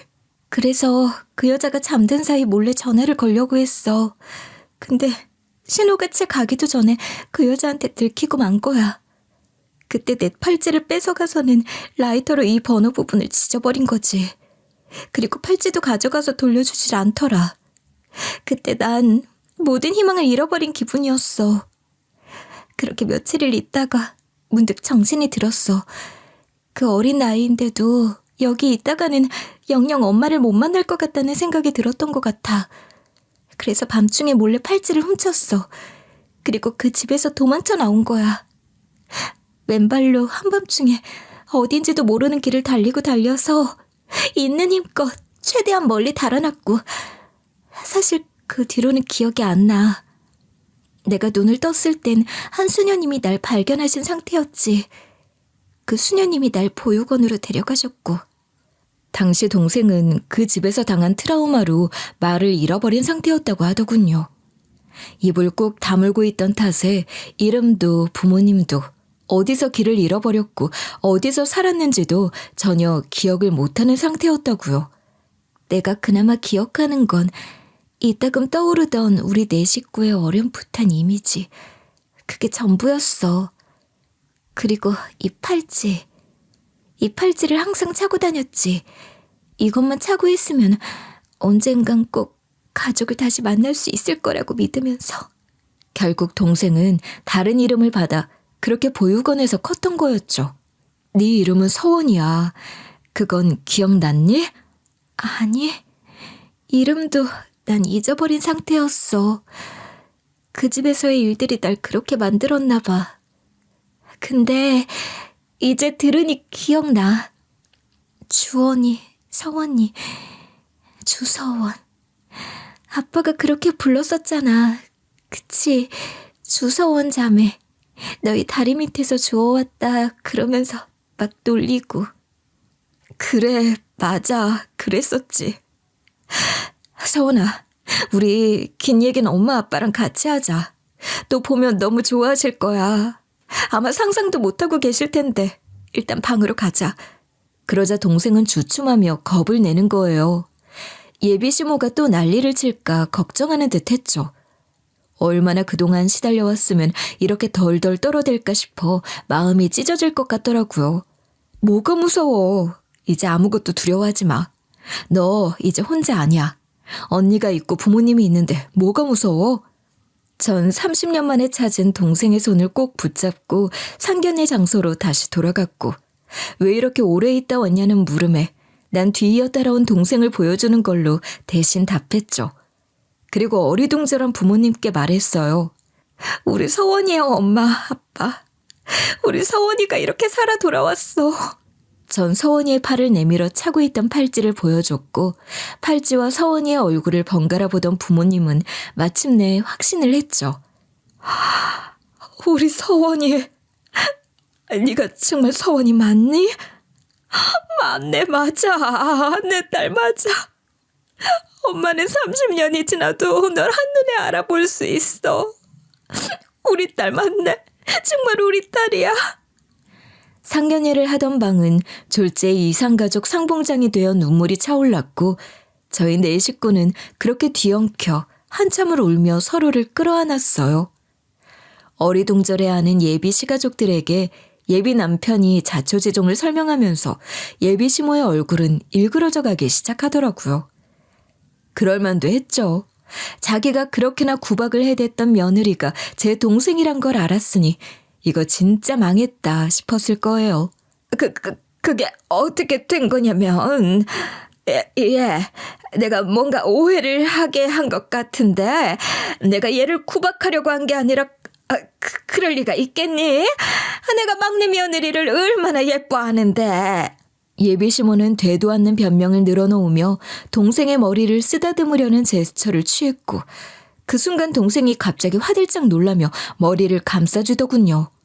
아마 시모가 또 자기를 때리려는 줄 알았나 봐요. 어머, 얘는 누가 보면 내가 너 때리는 줄 알겠다. 예쁘다고 머리 좀 쓰다듬어 주려고 한 건데 아까 때리셨잖아요. 화장실에서. 여기가 어디라고 기어 나온 거냐면서 뺨 내리치셨잖아요. 아직도 얘 얼굴 빨간 거 안 보이세요? 대체 지금까지 내 동생한테 어떤 취급을 한 거야, 당신? 뭐? 아니, 얘를 얼마나 잡아댔으면 애가 이렇게 당신이 손 올리는 것만 봐도 벌벌 떨어요. 에? 어떻게 감히 이런 짓을 해놓고 내 딸한테 이딴 짓을 해놓고 우리 가족이랑 엮일 생각을 했다니. 이 결혼 다 끝이야. 상견례고 결혼이고 전부 없단 일로 할 테니 그런 줄 알아요. 물론 우리 작은 딸 더 이상 당신 며느리도 아니고. 엄마는 동생 손을 맞잡고 문을 박차고 나가셨죠.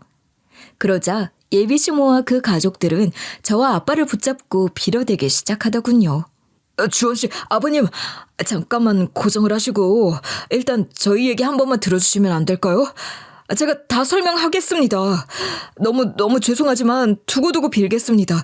그러니까 주원아, 어떻게 우리 관계가 이렇게 끝이 나니? 우리 그래도 3년 동안 연애했고 서로 봐온 시간이 있고 믿음이 있잖아. 정말 이걸로 일을 다 그르칠 거야? 일을 그르치다니? 일을 그르친 건 너랑 네 엄마 그리고 니네 식구들이야. 너 네 입으로 말했었지?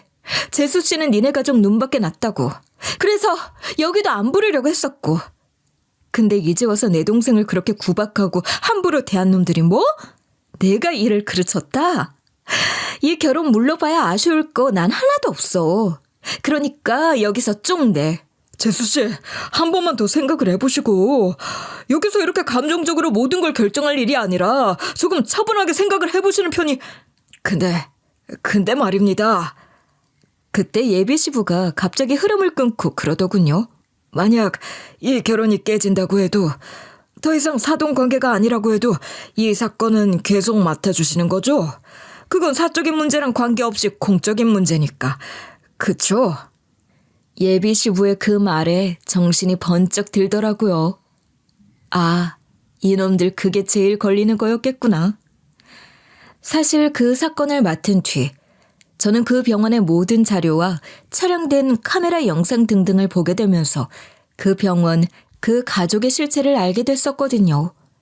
그 가족은 이미 한두 번도 아닌 수십 차례나 의료사고를 냈더라고요. 그 병원에서 수술이나 시술을 받고 후유증을 호소한 사람들이 이미 많았지만 사전에 동의서 작성한 것들을 핑계로 자기네들은 잘못이 없다고 속속 빠져나간 것들을 하며 외국인 환자가 많이 오는 점을 악용해 소송조차 제대로 하지 못하게 한 것 하며 그동안 상상할 수도 없을 만큼 많은 악랄한 짓들을 해왔던 거예요. 그리고 이 문제를 알고 난 뒤 저는 깊은 회의감에 빠졌었죠. 이런 사람들과 결혼을 해도 되는 건지, 내가 변호를 해도 되는 건지 너무 큰 회의감이 들더군요. 결국 너무 양심에 찔려하는 저를 보고 아빠는 그 사건을 로펌 내 다른 변호사에게 넘기도록 하셨어요. 너도 이제 이 일을 오래 해왔으니 알겠지만 이 일을 하다 보면 사람이란 존재들에게 실망하게 되는 경우가 참 많아. 게다가 내 의뢰인이 무고한 사람이 아니라는 걸 알고도 변호를 해야 할 때는 나 자신에게조차 실망하게 되곤 하지. 그게 우리 일의 모순이자 숙명이란다. 아마 너무 속속들이 실체를 알고 나니 회의감이 들 거야. 왜 아니겠니? 결혼 문제는 좀 신중히 생각을 해보자꾸나. 네가 하기 싫다면 아니라는 생각이 든다면 언제든 파혼해도 괜찮아. 네 마음에 달린 거니까 신중히 생각해서 결정을 내리자꾸나. 그렇게 저는 파혼까지 고민했고 결국 예비 남편에게 제 고민을 털어놨어요. 그러자 예비 남편은 제게 납작 엎드려 빌어대더군요. 실은 나도 이제 알았어. 나도 이렇게까지 파렴치한 일들이 우리 병원에서 자행되고 있는 줄은 정말 몰랐어. 진짜야. 나도 이번 사건 있고 나서 아버지랑 형수한테 많이 실망했어. 당신도 기록 봐서 알겠지만 거기서 내가 연루된 사건은 없어. 알지? 이건 내가 숨기려고 한다고 숨길 수 있는 것도 아니잖아. 나도 우리 가족한테 정말 실망했고 이번엔 당신이 처리만 잘해주면 그럼 내가 진짜 바로잡을게. 다시는 그런 비슷한 일 반복되지 않도록 노력할게. 이건 진심이야. 그러니까 우리 가족 대신해서 내가 당신에게 사과하고 다신 그런 일 안 일어나도록 할 테니까 제발 파혼 얘긴 생각지 말아주라. 이렇게 부탁할게. 결국 전 예비 남편의 말에 설득당했어요. 비록 그 집 사람들은 문제가 많지만 그래도 이 사람 하나만 본다면 나쁘지 않으니까.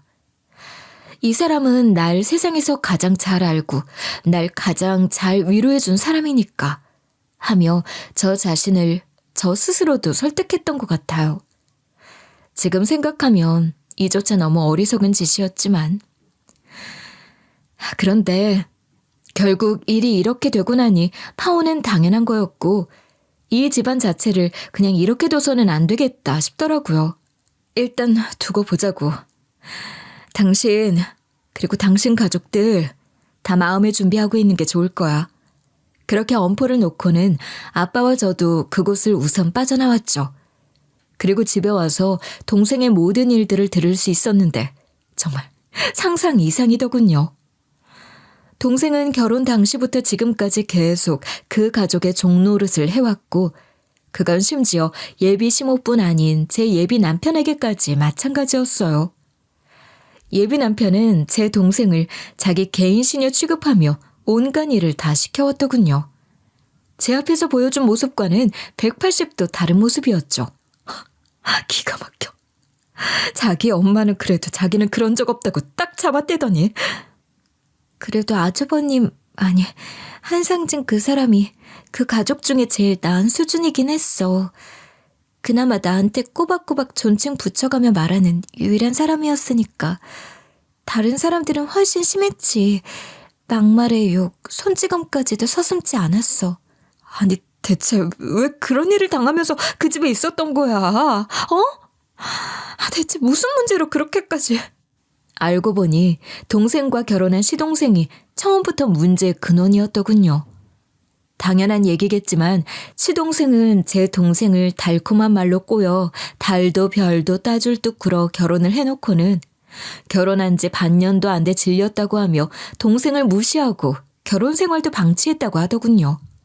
그 인간 날 아주 투명인간 취급했어. 그러면서 다른 여자들 만나고 다니고 하루는 자기가 오토바이 제작하는 거에 꽂혔다나 뭐라나. 그러면서 영국으로 유학 갈 거라고 하더니 내 통장에서 돈을 싹 인출해서 외국으로 튄 거 있지. 문자로 유학 갔다 와서 갚는다고 말만 해놓고. 난 그때 그냥 모든 걸 다 잃어버린 기분이었어. 겨우겨우 나한테도 새로운 가족이 생겼다고 생각했는데 완전히 배신을 당한 거야. 근데 시댁에선 그러더라. 오히려 날 한심한 취급하는 거야. 쟤 원래 저런 놈인 거 몰랐냐고.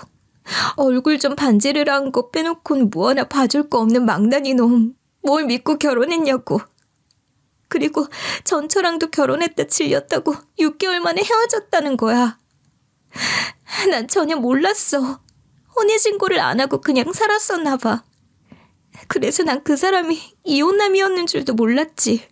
그래서 그때 이혼하려고 했어야지. 왜 그때 헤어지지 못한 거야? 그때 이혼하려고 했으면 넌 일종의 사기 결혼을 당한 거니까 보상도 받을 수 있었을 텐데. 빠져나오려고 했지, 나도. 근데 일이 참 무섭게 흘러갔어. 동생은 시가에서 나오려고 했지만 시부모가 동생에게 트집을 잡아서 강제로 머물게 했다고 하더군요. 동생이 시가에 있는 항아리를 깨뜨렸는데 그 항아리가 무려 5천만 원짜리라고. 대대로 물려받은 집안의 가보라며 이걸 어떻게 갚을 거냐고 했대요. 동생은 시동생이 다 돈을 털어갔으니까 돈이 없고 시댁에서는 몸으로 일해서 갚으라고 했고 그렇게 그때부터 온 가족이 작당한 저희 동생에 대한 가스라이팅이 시작되었던 거였습니다. 나한텐 가족이 없잖아. 나한텐 아무도 없었지. 그러니까 내가 부당한 일을 당하고 있다는 걸 알면서도 어쩔 수가 없었던 것 같아. 도움을 청할 수도 없었고 아무도 날 도와줄 사람도 없었고 그래서 난 완전히 그 집의 노예가 됐던 거야. 하라는 건 다 했어. 가사 도우미도 그렇게는 안 하지. 24시간 가사 도우미였고 그 집안 사람들이 시키는 거면 뭐든 다 아는 24시간 개인 비서였고 심지어 뺨을 맞아도 모욕을 당해도 어쩔 수가 없었어. 처음엔 저항도 했지만 점점 무기력해졌던 것 같아. 도망쳐도 갈 데가 없고 말해도 들어줄 사람이 없었으니까. 그래서 결국 생각하는 법도 있고 그냥 그런 삶에 익숙해졌던 거지. 나 너무 멍청했지. 나도 알아. 근데 정말 나도 모르게 그렇게 가스라이팅을 당했나 봐. 무기력한 피해자가 되어갔나 봐. 정말 미친 집안이죠. 동생의 긴 얘기 끝에 저와 저희 부모님은 입을 다물 수 없었어요. 제 동생이 살아온 모든 얘기를 듣고 난 후 저는 그 집안을 제대로 박살내야겠다는 다짐을 했고 다음 날 그 집을 찾아갔습니다. 니들이 그동안 숨겨오고 저질러왔던 그 일들 다 형사 고속감이야. 알지? 니들 지금까지 니들 병원에 온 환자들 인생을 망쳐놨어. 그렇게 남들 인생을 다 망가뜨려 놓고 그걸 숨기고 심지어는 협박까지 해? 니들이 그러고도 잘 살 수 있을 줄 알았니? 내가 이걸 그냥 보고 넘어갈 것 같아? 니들이 환자들 상대로 해왔던 그 악랄한 짓들 내가 다 벌받게 할 거야. 그리고 내 동생한테 니들이 한 짓들 그것도 나 그대로 못 넘어가. 감히 내 동생을 노예 취급하면서 함부로 대해? 인간 같지도 않은 것들. 그러자 한때 제 예비 남편이었던 놈이 정색을 하고 그러더군요. 너 그거 못하잖아. 아니야? 변호사들은 비밀 의무 조항 뭐 그런 거 있는 걸로 아는데? 어차피 의뢰인한테 받은 정보로 뭐 어떻게 할 수 없잖아. 아니야? 지금 넌 네 동생 말만 듣고 우리한테 와서 화풀이 하면서 질러대는 것 같은데 어차피 의뢰인 비밀 함부로 누설했다간 네 모가지 날아가는 거 그쯤은 우리도 알고 있거든? 웃기고 있네. 너 뭐 변호사 앞에서 법 들먹이니? 그치. 변호사에겐 의뢰인의 비밀을 지켜야 할 의무가 있지. 근데 어디서 주워들은 걸로 그것까진 아는 모양인데 모든 일에는 항상 예외가 있는 법이란다. 공익상의 이유가 있을 때, 의뢰인의 비밀이 생명 내지 신체상의 침해가 될 때, 사회에 심각한 위해를 가할 때, 그때는 그 사회와 피해자를 지키는 게 의무보다 앞서거든? 그리고 설사 이게 문제가 된다고 해도 나 그냥 변호사 자격 박탈되고 말지 뭐. 나한텐 이깟 자격증 하나 지키는 것보다 더 중요한 것들이 많아서 말이야. 결국 전 그 집안이 그동안 저질러온 불법들을 모두 증거로 모아 형사 고소하고 피해 입은 고객들을 한 명 한 명 다 만나면서 그들이 못했던 소송까지 우리 로펌에서 대리인으로 서게 됐어요. 병원이랑 개인이 맞서서 이기기는 정말 쉽지 않지만 이렇게 단체가 되면 얘기는 달라지는 거거든요. 결국 그 집 식구들 단체로 의사 면허 취소되고 형사처벌에 벌금까지 면치 못하게 됐죠. 그래도 한때는 부부가 될 뻔했으면서 어떻게 이렇게까지 하니 나한테. 너 어떻게 환자들 변호까지 맡을 수가 있냐? 그렇게 우리 집안을 탈탈 털어놨어야 속이 시원하니? 너 때문에 지금 집안이 풍비박산 났어. 지금 단체로 물어줘야 할 벌금만 얼만 줄이나 알아? 너 하나 때문에 지금 우리 집안 파산하게 생겼다고. 우리 엄마는 뒷목 잡고 넘어가서 병원 신세 지고 계시고 우리 아버지 지금 거의 돌아가시기 직전이야. 너 하나 때문에 이렇게 된 게 미안하지도 않냐? 미안? 미안? 와, 이거 상상 이상이네. 야, 난 그래도 그 집안에서 너 하나만은 그나마 좀 정상에 가까운 줄 알았다. 근데 하긴 같은 바구니에 담긴 물이 어디만 깨끗할 수 있겠어. 어차피 그 나물에 그 밥인 게 당연한 건데. 야, 니들 집안을 망친 건 내가 아니라 니들 자신이야. 니들이 병원에서 환자들 상대로 파렴치한 인간 같지도 않은 짓들을 해왔으니까 그 업보를 받는 거고. 만약 내가 아니었다면 피해자들은 더 생겼겠지. 그럼 언젠간 니들은 더한 사고도 냈을 거고. 그랬다면 지금 넌 내 앞에서 이렇게 멀쩡하게 말하고 있지도 못할걸? 아마 철창신세로 세상에 나오지도 못했을 거니까. 그러니까 넌 나한테 고마운 줄 알아야 돼. 알아? 아 참, 그리고 이게 끝이라고는 생각하지 마. 공적 처벌은 이걸로 대신하지만 내 동생 일에 대한 사적 복수는 아직 시작조차 안 했거든. 네 동생 놈, 그 망나니 새끼한테 똑똑히 전해. 지금은 네 나머지 식구들 참교육시켜주느라 바쁘지만 그 다음은 그 새끼 차례라고. 내 동생 속여서 사기 결혼하고 통장 마음대로 털어가고 막장 집안에 방치해놓고 지 혼자 튄 새끼? 단순 이혼해서 끝날 줄 알면 오산이야. 여기가 지옥인가? 내가 지금 지옥에 떨어져 있나? 싶을 정도로 제대로 돌려받게 해줄 거니까 내 말 똑똑히 전해. 알아들었냐? 제가 놈에게 해준 말은 그냥 겁이나 주려는 말은 아니었어요. 전 그동안 제 동생에게 너무 큰 죄책감을 느껴왔죠. 동생은 언니 잘못이 아니라고. 그때 작정하고 자기를 노린 사람이 있었는데 무슨 수로 막을 수 있었겠냐고 절 위로했지만 여전히 전 그 죄책감에서 벗어날 수가 없어요. 그런데 제 동생에게, 그 귀한 동생에게 말도 안 되는 짓들을 해놓고 한치의 죄책감도 없이 떵떵거리며 잘 살고 있는 그 집안 놈들을 절대 용서할 수 없어요. 그건 제 동생에 대한 기만이자 동생을 잃어버린 후 동생이 어디에 있는지, 살아나 있는지조차 알지 못한 채 가슴 한구석이 텅 빈 채 살아와야 했던 우리 가족에 대한 기만이기도 하니까요. 전 제가 할 수 있는 한 모든 사력을 다해 놈과 놈의 가족들을 꼭 할 수 있는 한 가장 큰 벌을 받게 할 예정입니다. 그리고 제 동생에겐 30년 동안 해주지 못한 언니 노릇을 잘하고 싶어요. 부디 너무 늦어버린 게 아니길 빌면서요.